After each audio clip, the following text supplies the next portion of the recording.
Sama Dirlantas Polda Jawa Timur, Kombes Latif Usman dan Ketua Bidang Advokasi dan Kemasyarakatan Masyarakat Transportasi Indonesia (MTI) Joko Setiowarno. Pak Joko, tadi kita mengalami gangguan komunikasi, tapi saya ingin Pak Joko mengulang lagi.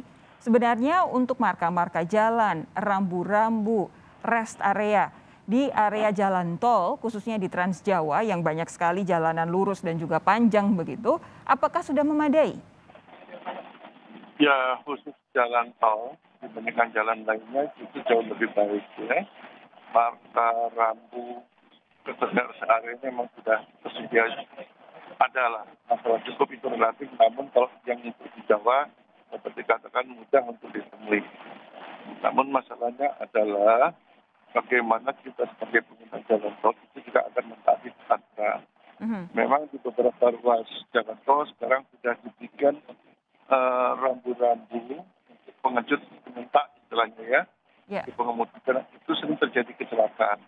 Contohnya tol Cipali.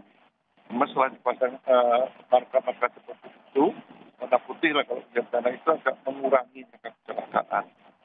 Namun di sisi lain juga dipahami tol itu bukan tol yang bebas hambatan dan setinggi-tingginya. Meskipun itu ada kendaraan-kendaraan sekarang kalau cuma 100 itu katanya nggak terasa gitu ya. Tapi itu ada maknanya juga kenapa minimal 60 maksimal 100. Kalau maksimal 100 itu seandainya terjadi pecahkan tidak fatal. Tapi kalau kecepatan 120 sampai 130 tiba-tiba pecahkan fatal bagi pengendara. Oke. Pak Latif, tadi ada beberapa hal yang disampaikan oleh Pak Joko, khususnya soal tambahan rambu-rambu, lalu ada batasan yang harus diingatkan kepada para pengendara soal kecepatan, dan juga salah satu hal yang paling penting adalah bagaimana caranya untuk memastikan para pengemudi di jalan tol itu mengenakan sabuk pengaman dengan baik dan benar. Apa yang bisa Pak Latif sampaikan soal ini? Iya, tentunya memang anatomi daripada kecelakaan khususnya di jalan tol, khususnya yang kami tangani adalah wilayah Jawa Timur, penyebabnya adalah pertama adalah masalah kondisi pengemudi, yaitu mengantuk. Yang kedua lelah. Yang kedua adalah masalah pecah ban. Nah, dari dua anatomi ini yang penyebab utama ini diikuti oleh dengan kecepatan kendaraan. Ini yang mengakibatkan fatalitas korban sampai dengan meninggal dunia. Mungkin kecelakaan ngantuk, tapi kecepatannya tidak melebihi dari batas kecepatan, mungkin terjadi kecelakaan, tetapi tidak sampai meninggal. Tidak fatal begitu ya? Ya, tidak fatal. Ini yang betul harus dipahami betul, karena rata-rata kecelakaan yang ada di tol ini yaitu penyebab utama adalah pecah ban sama kondisi pengemudi. Ini yang paling yang mengakibatkan fatalitas karena kecepatannya tinggi. Ini yang perlu diketahui oleh pengguna jalan. Nah, kita mengetahui persis bahwa tol dari Jakarta dengan Surabaya itu kan panjangnya 700 lebih sampai Surabaya. 700 sekian, 750-an sekian. Bayangin aja dengan jalur yang lurus. Dan tadi disampaikan Pak Joko, memang fasilitasnya lebih baik daripada jalur arteri. Nah, ini justru juga kurang menyadarkan masalah sehingga seolah-olah ini bebas hambatan, mereka memacu kendaraan dengan kecepatan tinggi. Ini yang sering diabaikan oleh para pengemudi. Nah, tidak ada hambatan sehingga mereka, kondisi. Nah, kebetulan tadi pada pukul 12.30 memang kondisinya sepi, sehingga tidak melibatkan kendaraan lainnya. Betul. Kalau ramai pun bisa kendaraan lain bisa terlibat, tapi ya kita masih bersyukur kondisi memang saat itu sepi. Tapi gitu, Mbak. Kalau di ruas tempat terjadinya kecelakaan siang tadi, itu memang banyakkah kecelakaan di sana sejauh ini, Pak Latif? Ya, sebetulnya dari data kami ada beberapa kecelakaan. Memang ya pertama itu sama, yaitu masalah konsentrasi pengemudi dan ban pecah, itu yang sering terjadi.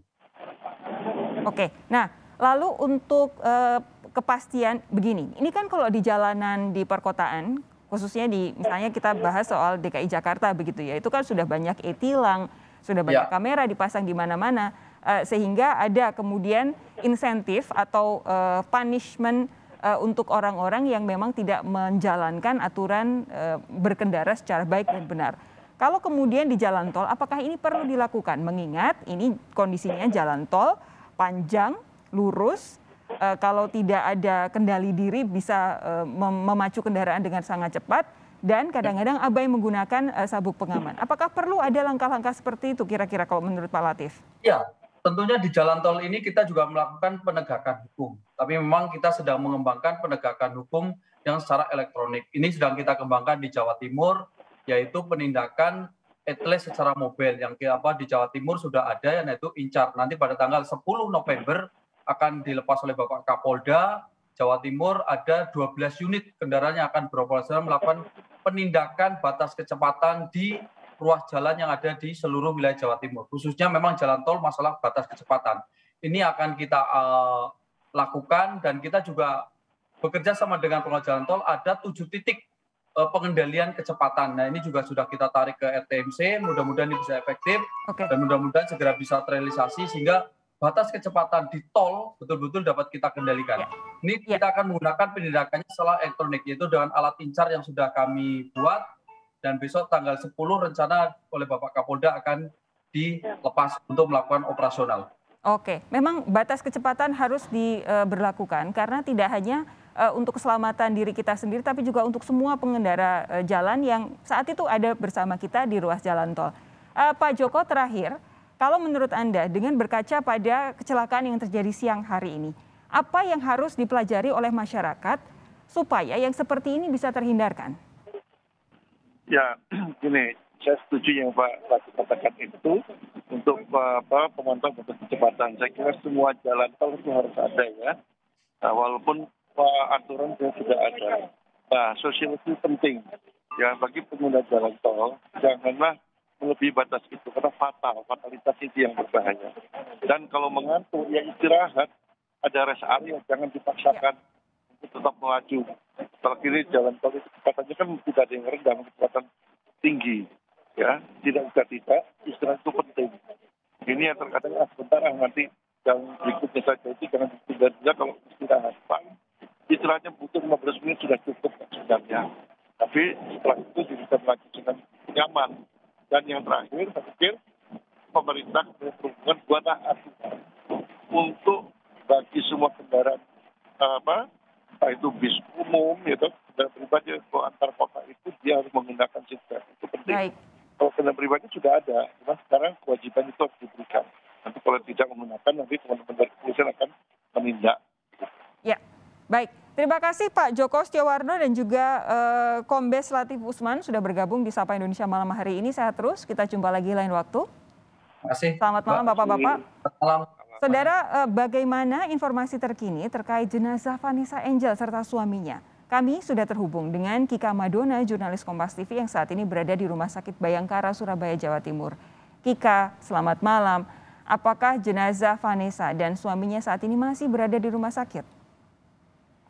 Dan juga saudara, saat ini berdasarkan pantauan kami tidak jauh dari lokasi kami melaporkan, di sana sudah ada 1 unit mobil ambulan yang juga kemudian disiagakan untuk kemudian segera diberangkatkan ke Jakarta. Informasi yang kami terima itu merupakan ambulan untuk jenazah Vanessa Angel, sementara untuk jenazah suami Vanessa Angel yaitu Didi Andriansyah ini akan diberangkatkan dengan menggunakan ambulan selanjutnya. Jadi total ada 2 unit ambulan yang juga kemudian akan diberangkatkan ke Jakarta. Dan pihak kepolisian ini juga kemudian sudah menyiapkan pengawalan yang cukup ketat untuk mengawal jenazah dari Vanessa Angel. Jenazah dari Vanessa Angel berikut juga dengan jenazah suaminya menuju ke Jakarta. Informasi yang kami dapatkan selanjutnya ini nanti untuk proses pemakaman dari jenazah Vanessa Angel beserta suaminya ini akan dilakukan pada Minggu pagi besok. Hingga saat ini sejumlah kerabat, keluarga juga masih terus berdatangan untuk kemudian memastikan bahwa yang meninggal pada siang hari tadi ini adalah Vanessa Angel beserta suaminya. Dan tadi kami juga sempat berbincang dengan salah satu pihak kuasa hukumnya yang menyatakan bahwa hingga saat ini kondisi dari balita Vanessa Angel yang juga sempat menjadi korban dari kecelakaan yang berlangsung pada siang hari tadi ini sudah mengalami luka mengalami luka sehingga selanjutnya ini akan dilakukan proses pemeriksaan kesehatan lanjutan, dan informasi yang kami terima selanjutnya balita dari Vanessa Angel ini akan dirujuk ke Rumah Sakit Bayangkara Kota Surabaya ini untuk mendapatkan perawatan lanjutan, yaitu CT scan untuk memastikan bagaimana kondisi fisiknya setelah terjadinya kecelakaan yang berlangsung pada siang hari tadi. Saudara, sebelumnya pada siang hari tadi terjadi kecelakaan di kawasan Tol Jombang, di mana dari kecelakaan ini ada 5 orang penumpang yang ada di dalam mobil Pajero tersebut. Di antaranya ini adalah ada Vanessa Angel, lalu juga suaminya Bibi Andriansyah yang kemudian meninggal dunia di tempat setelah kecelakaan tersebut terjadi. Sementara itu, saudara, 3 penumpang lainnya, di antaranya ini adalah anak dari Vanessa Angel yang mengalami luka seperti yang saya sebutkan tadi. Lalu juga ada 2 orang lainnya, yaitu sopir, lalu juga 1 orang asisten rumah tangga. Informasi yang kami dapatkan untuk asisten rumah tangga ini yang saat ini mengalami luka yang cukup berat, sehingga harus dirujuk ke Rumah Sakit Dr. Sutomo Surabaya untuk mendapatkan perawatan lanjutan. Sementara untuk sopir hingga saat ini juga masih mengalami trauma, sehingga saat ini juga polisi rencananya akan melakukan pemeriksaan lebih lanjut terkait dengan kronologi pasti dari terjadinya kecelakaan yang berlangsung pada siang hari tadi sehingga merenggut nyawa dari Vanessa Angel beserta suaminya. Saudara, yang berlangsung di belakang kamera ini adalah sejumlah unit kendaraan ambulan yang hingga saat ini juga sudah disiapkan di depan ruang jenazah Rumah Sakit Bayangkara Polda Jawa Timur. Kami melihat di sini ada sejumlah pihak keluarga yang juga kemudian sudah bersiap untuk mengantarkan jenazah dari Vanessa Angel menuju ke tempat peristirahatan terakhirnya. Rencananya ini adalah di wilayah Jakarta.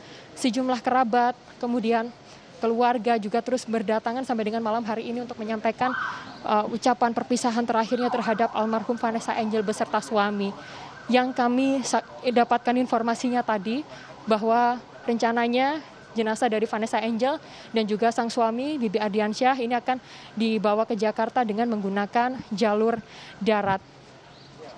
Ini yang sedang Anda saksikan, saudara, ini adalah ambulan dari jenazah Vanessa Angel yang nantinya akan digunakan untuk mengantar jenazah Vanessa Angel menuju ke Jakarta.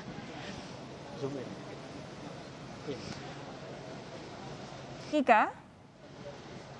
Informasi yang kami dapatkan tadi bahwa Vanessa Angel dari kecelakaan ini akhirnya meninggal dunia di tempat setelah sebelumnya diduga pengemudi atau sopir dari kendaraan ini diduga mengalami mengantuk sehingga akhirnya mobil sempat menabrak pembatas jalan dan kemudian berputar hingga korban ini terlempar sampai dengan sekitar 30 meter. Ika? Vanessa Angel beserta sang suami kemudian meninggal dunia, Bibi Andriansyah, ini pada pagi hari tadi. Kecelakaan ini diduga terjadi pada pukul 12:36 dan ini merupakan kecelakaan tunggal. Kecelakaan ini terjadi di kawasan Tol Jombang, Jawa Timur. Hingga saat ini polisi masih mencari tahu penyebab pasti dari kecelakaan ini. Apakah memang betul bahwa dugaan sementara yang juga kemudian disimpulkan oleh pihak kepolisian ini karena adanya kelalaian dari pengemudi ini memang dinyatakan benar. Sehingga hal ini yang juga kemudian masih akan didalami oleh pihak kepolisian. Tadi kami sempat berbincang dengan pihak keluarga yang juga kemudian datang ke Rumah Sakit Bayangkara Polda Jawa Timur ini untuk memastikan bahwa jenazah korban kecelakaan tersebut adalah benar jenazah Vanessa Angel dan juga suaminya Bibi Andriansyah. Dan kepada kami, kerabatnya tersebut menyatakan bahwa Vanessa Angel pada pagi hari tadi memang sengaja bersama keluarganya untuk datang ke kota Surabaya untuk urusan kerja. Kika? Vanessa Kika bisa mendengar suara saya? Ini kemudian mengendarai atau menggunakan jalur darat menuju ke kota Surabaya. Diketahui ada 5 orang penumpang di dalam kendaraan tersebut. Di antaranya ini adalah Vanessa Angel, lalu juga kemudian Bibi Andriansyah, lalu juga kemudian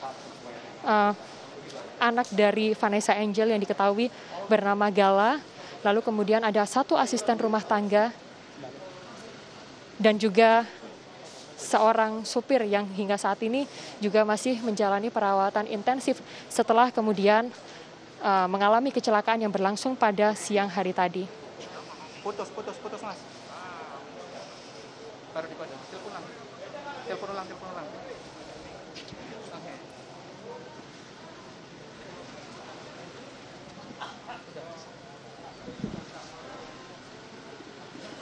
Kika bisa mendengar suara saya? Informasi yang kami dapatkan terbaru, jenazah kedua atau jenazah dari almarhum Bibi Andriansyah ini sudah keluar dari ruang jenazah Polda Jawa Timur.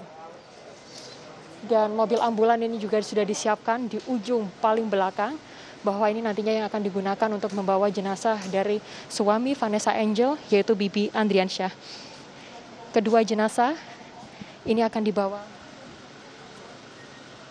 ke Jakarta dengan menggunakan jalur darat.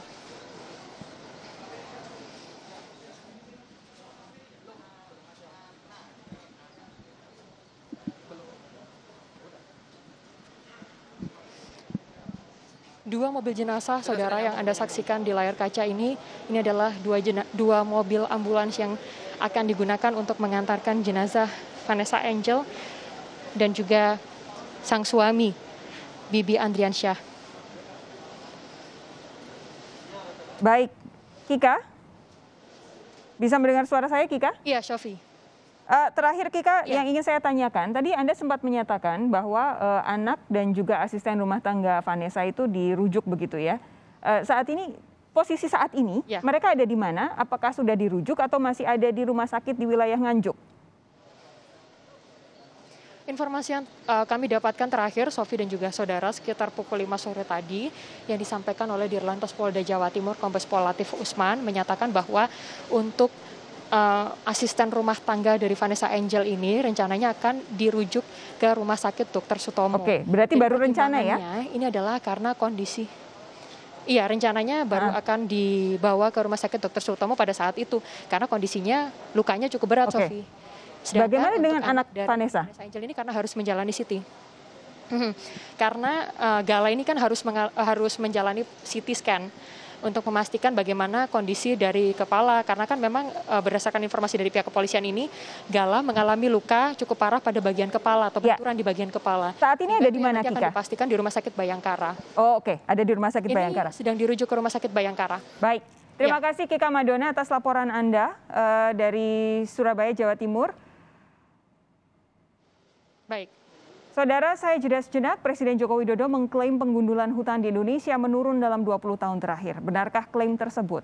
Kita akan membahasnya sesaat lagi.